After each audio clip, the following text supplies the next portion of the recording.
Hi everyone, and welcome back to my channel. For many years, I have been inspired by Joanna Gaines' style. I love her series Fixer Upper as well as her new cooking show Magnolia Table. I also love to browse Magnolia Marketplace online. There are so many beautiful items listed there. However, I do not want to pay those retail prices. So in today's video, we will be creating 10 Magnolia Market inspired home decor items for a lot less. After each project, I will show you a comparison to see just how much money we saved by creating these projects ourselves. I hope you enjoy today's video and get tons of inspiration to create beautiful items for your home on a budget. Now let's get started on our first project. Our inspiration piece is this marble frame that comes in 3 different sizes. I will be recreating the 4x6, which is priced at $22. Using this simple wood frame from Walmart, I am going to make sure that I sand everything down as smooth as possible before giving this 2 coats of white chalk paint. I want to make sure that I have a base coat of white underneath, because when I get ready to cover this with my faux contact paper, it is pretty thin, so you will be able to see through it. You also want to make sure you get all of those edges on the inside, because we're only going to be covering the front part of the frame. Now at Dollar General, you can pick up this 9-foot roll of marble contact paper, or they call it self-adhesive magic cover paper. We're going to be placing this on the top part of the frame only, and I'm just going to peel that backing paper down just a little bit, apply this to the front of the frame, and then as I am pulling the backing paper off, I'm going to press everything down nice and smooth to make sure that I remove any wrinkles. So I'm just going to do small sections at a time as I'm pulling the paper, just like if you were attaching wallpaper to the wall. I'm going to press that down just as firm as possible. And once I get that in place, I can go back over it, and if there are any wrinkles, very lightly push those wrinkles out and get a nice smooth finish. Using a craft knife, I'm going to go around the edging of the inside of the frame to cut the excess contact paper off. And I will do the exact same thing to the outside of the frame. Once that's finished, I'm going to take a piece of cardboard, since this doesn't have a backing to it, and use the picture template to trace and cut that out, so we'll now have a backing for our frame. Also, don't forget to paint the small dowel that you use for the stand for the back of the frame. Now you can place your photo in there, and you can use this vertically or horizontally, however you wish. I love how this project turned out. Let's see how well we did as far as cost. So the original is $22, and my version of a faux marble frame is $1.50. Our next inspiration are these marble bookends that are priced at $40. I have a scrap piece of 4x4. I'm going to measure down 6 inches on each side and then draw a straight line at my 6-inch mark. Then go to the top left corner and angle that to the bottom right corner and draw a line. This is going to create the 2 triangles for our bookends. I've already set the angle on my miter saw, and I'm going to cut that first bookend off, and then I can cut the straight edge for the other one, and we'll have 2 6-inch tall triangles to create our bookends. Now, because my wood was very old, it was split and cracked in a lot of places, so I'm using wood filler to fill in most of those very large cracks and dents. Once that dries, I'm going to sand all of that down to get it as smooth as possible. I'm also going to sand all of the edging to kind of round that out so it doesn't have extremely sharp edges. Originally, I was going to paint a faux marble look, so I spray painted them with 2 coats of satin white spray paint.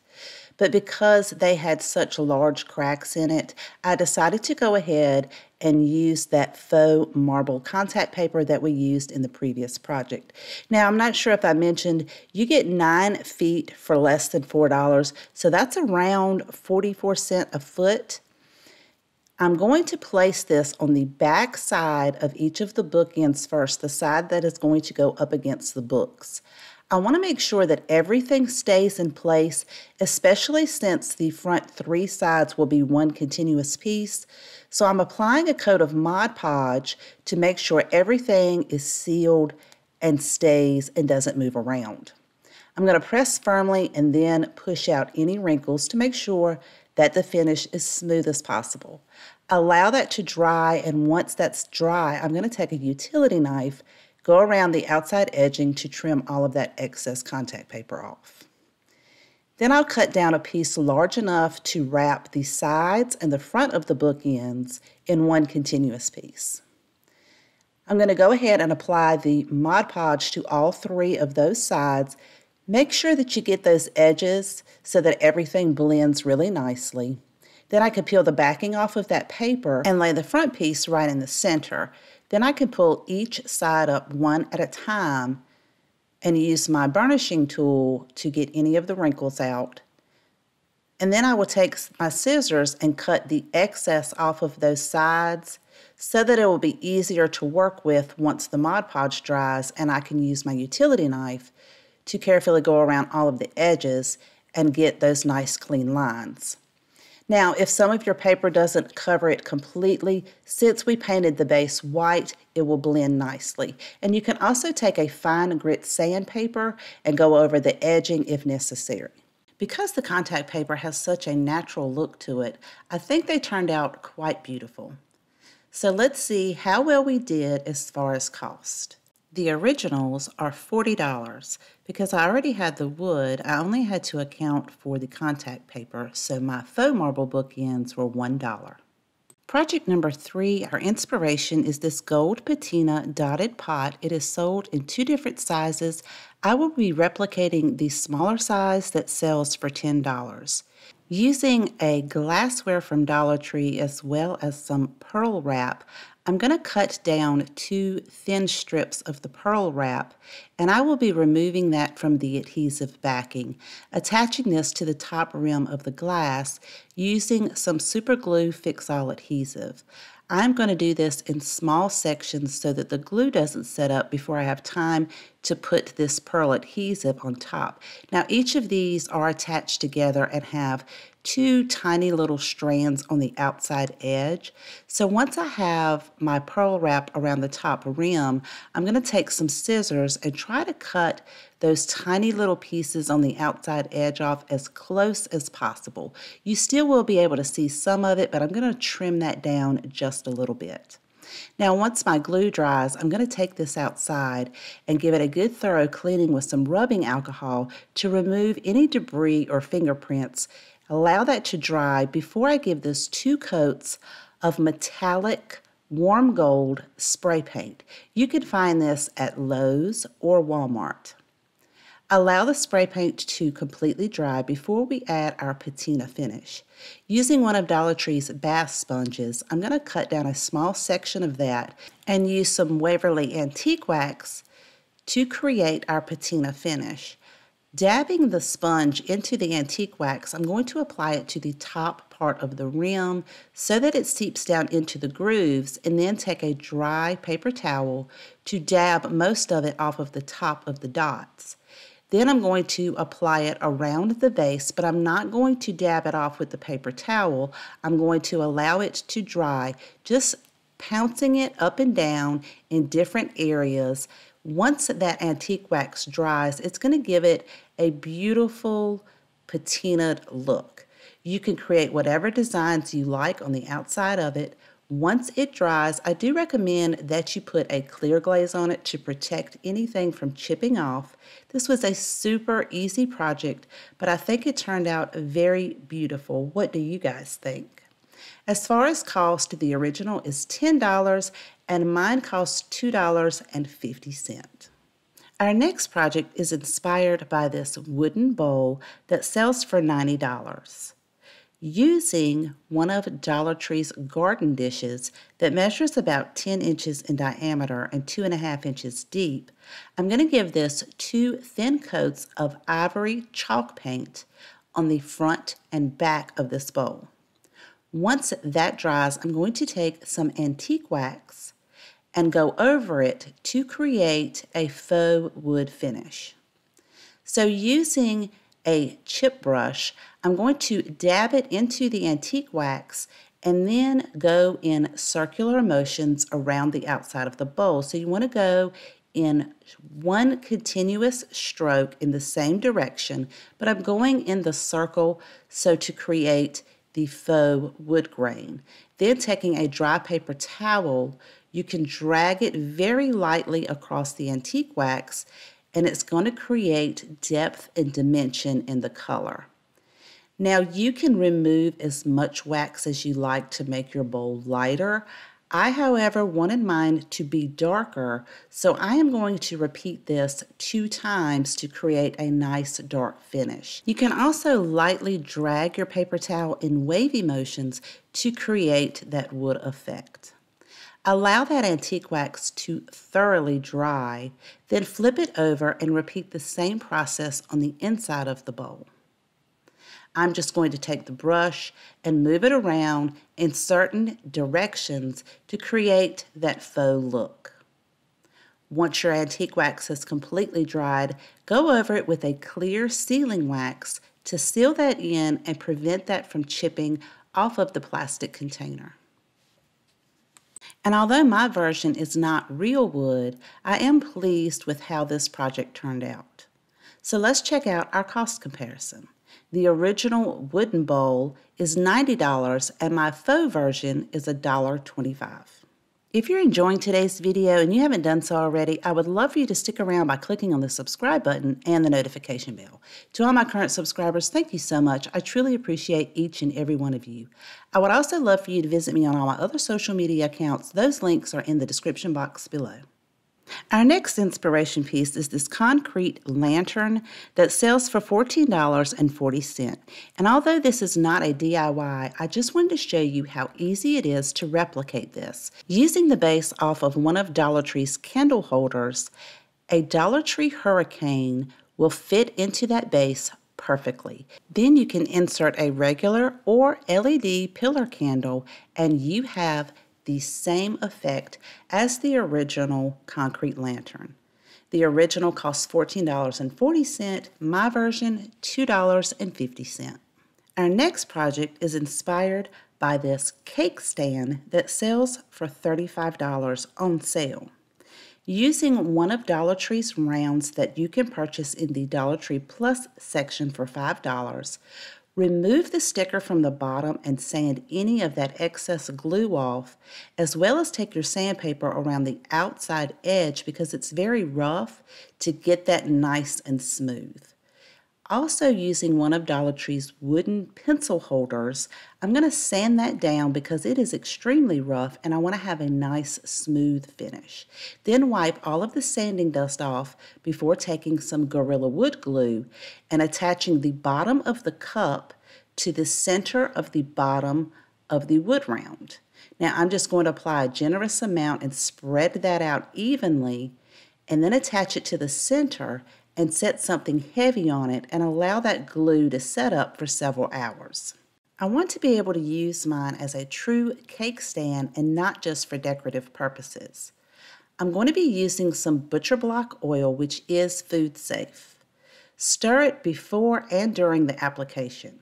Using a lint-free cloth, I'm going to apply this to the entire piece, including the inside of that cup because the wood was so dry. Now, as I'm applying this, it is going to bring out that beautiful wood grain finish. You can allow that to dry and add additional coats. Just read the label that the manufacturer recommends for drying time in between coats. Now, once mine has dried, this was such an easy project, but I love how it turned out. I love that true wood grain and the fact that it is food safe. So let's see how we did on cost. The original is $35 and my version $6. Here's another really fun and easy DIY. We'll be replicating this rectangular metal tray that sells for $38. I found this beautiful tray at Dollar General for $5 and the handle is metal. Using some matte black spray paint, I'm going to give this 2 coats, including the handles, so that everything has the same finish. Allow that to dry, flip it over, and apply 2 coats to the bottom. It's as easy as that, and now you have a beautiful, true serving tray that would also look great as a table display. So let's check out our cost. The original, although it is metal, sells for $38, my faux metal version, $5. Okay, our next project is this beautiful inspired piece called the Adrian Vase that sells for $90. I'm using this nice thick vase that I found at the thrift store for $2.29. I gave it a thorough cleaning, and then I'm going to take some white chalk paint and some acrylic paint in the color Warm Buff and mix those up until I get a nice taupey color. And then I'm going to take some baking soda and mix a good amount in there until I get a nice, thick, almost pudding consistency. Then I'm going to apply this to the vase. The main body of it, I'm making sure that I go in one direction. Then I'll apply it to the bottom and the top rims, and then continue to add my first coat going in one direction around the base. Also, make sure you get the rim and the inside of the top portion of the rim. I'm going to cover my paint up with some plastic wrap to keep until that first coat dries. Then I'm going to apply the second coat again, making sure that I go in one direction. I want my brush strokes to show from the top to the bottom in one consistent direction. For the third and final coat, I added more baking soda to my paint mixture to make it even thicker and went around with an angled brush to really bring out those textured lines. Allow that to completely dry and our project is finished. I think it's absolutely gorgeous. I love how this turned out. I love the shape of it. Let me know what you think. Let's check out our cost comparison. The original was $90. My version, $3. Project number 9 is inspired by this zinc-footed accent bowl that comes in 2 sizes. We'll be replicating the small size that sells for $28. In Dollar Tree's servingware section, you can find these beautiful designed, very thick plastic bowls, as well as their glass bowls. These sell, I believe, either 2 or 4 for $1.25. I'm going to attach the bottom of the smaller bowl, the glass bowl, onto the bottom of the plastic bowl using E6000 and a couple of dots of hot glue. I'm going to go over this with some rubbing alcohol to remove any debris, glue strands, and fingerprints. Allow that to dry, and I'm going to give this 2 coats of Rust-Oleum's spray paint in the color Slate. This is a beautiful gray finish. I also made sure to paint the inside as well as the rims. Now I'm going to be using 2 different metallic paints. One of them is a metallic brushed silver, and the other one is a metallic gunmetal gray. I'm also using a chip brush so that I can blend the 2 together. I'm going to start off by applying the brushed silver and then go in and add the gunmetal gray. Then I could take that chip brush and blend the 2 paints together. I started on the bottom of the bowl because I've never tried this technique and I wasn't sure how it was going to turn out. But I am loving how this color is really coming out, especially that brushed silver. I continue to use that method around the base of the bottom of the bowl, applying the 2 different paints and then blending them in with the chip brush.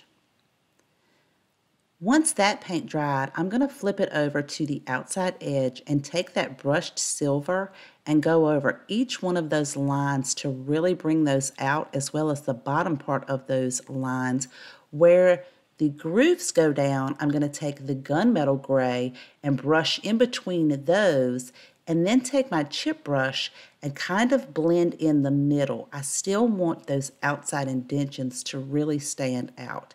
It is really giving this a gorgeous finish. I did that around the entire outside of the bowl, the rim, and then for the inside I did the blending method just like I did on the base. After that coat dries, I'm going to take some water and add it to the brushed silver metallic paint. Thoroughly stir that together and take a piece of sponge, dab it into the watered silver paint, dab most of it off onto a paper towel, and then I'm dabbing this into the inside just using a pouncing motion up and down to create an oxidized look.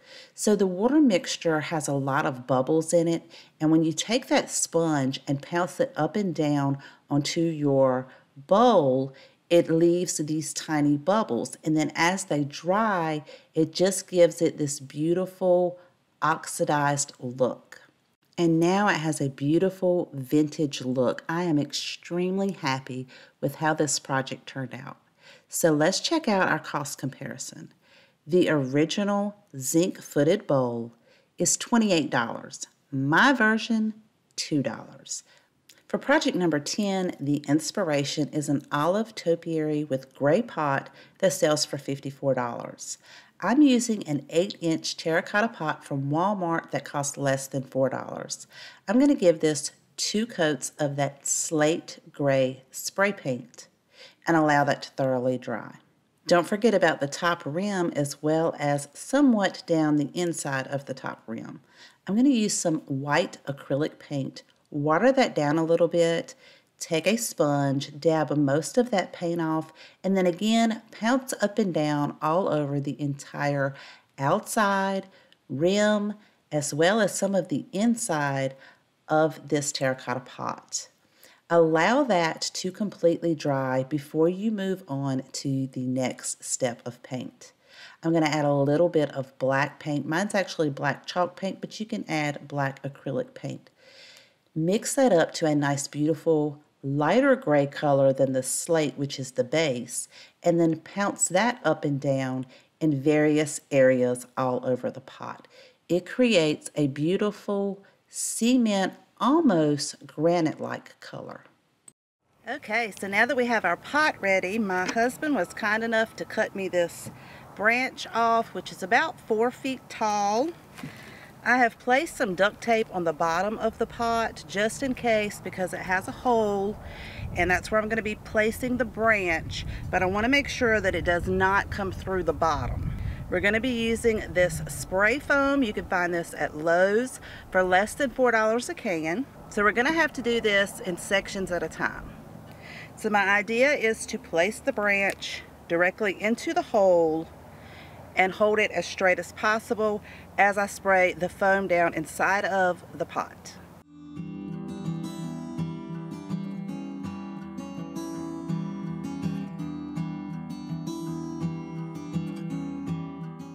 Okay, it's still setting up, so a couple of things that I would recommend if you recreate this project is make sure you have something, 2 heavy objects to put on each side to hold the branch in place, because it takes a little while for that foam to set up. And also you can mist water on it to help speed the cure up. It's going to take quite a while for this to cure. Okay, so it's been about 15 minutes, and as you can see, it is standing up on its own. It's not completely set. I've put way too much foam in there because it is expanding, so I would recommend that you would put maybe half and allow that to expand. I am going to have to trim this off with a putty knife to get it kind of even so that I can put my moss down on top. But I do also recommend that you wear gloves, because this is very sticky. When I cleaned my mess up, it's very hard to get off your hands, and make sure you wear some eye protection. Now that I've trimmed some of that excess off at the top of the pot, using some hot glue and some green moss, I'm going to apply this to the top as well as the bottom part of that branch. Now that moss was extremely too bright green for me, so I decided to go over top of that with some Spanish moss, and I think that blends in a lot better.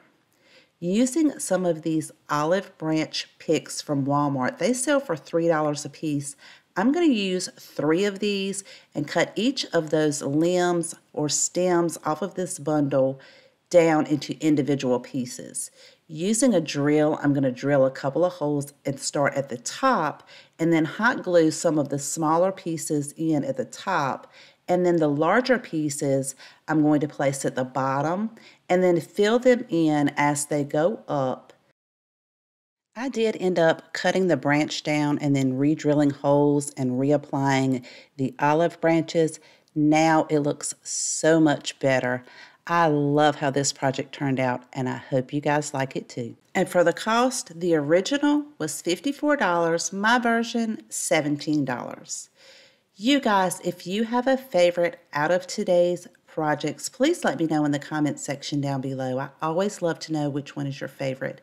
Thank you so much for taking time out of your day to watch my video. I appreciate each and every one of you. Please take care, and I'll see you next time.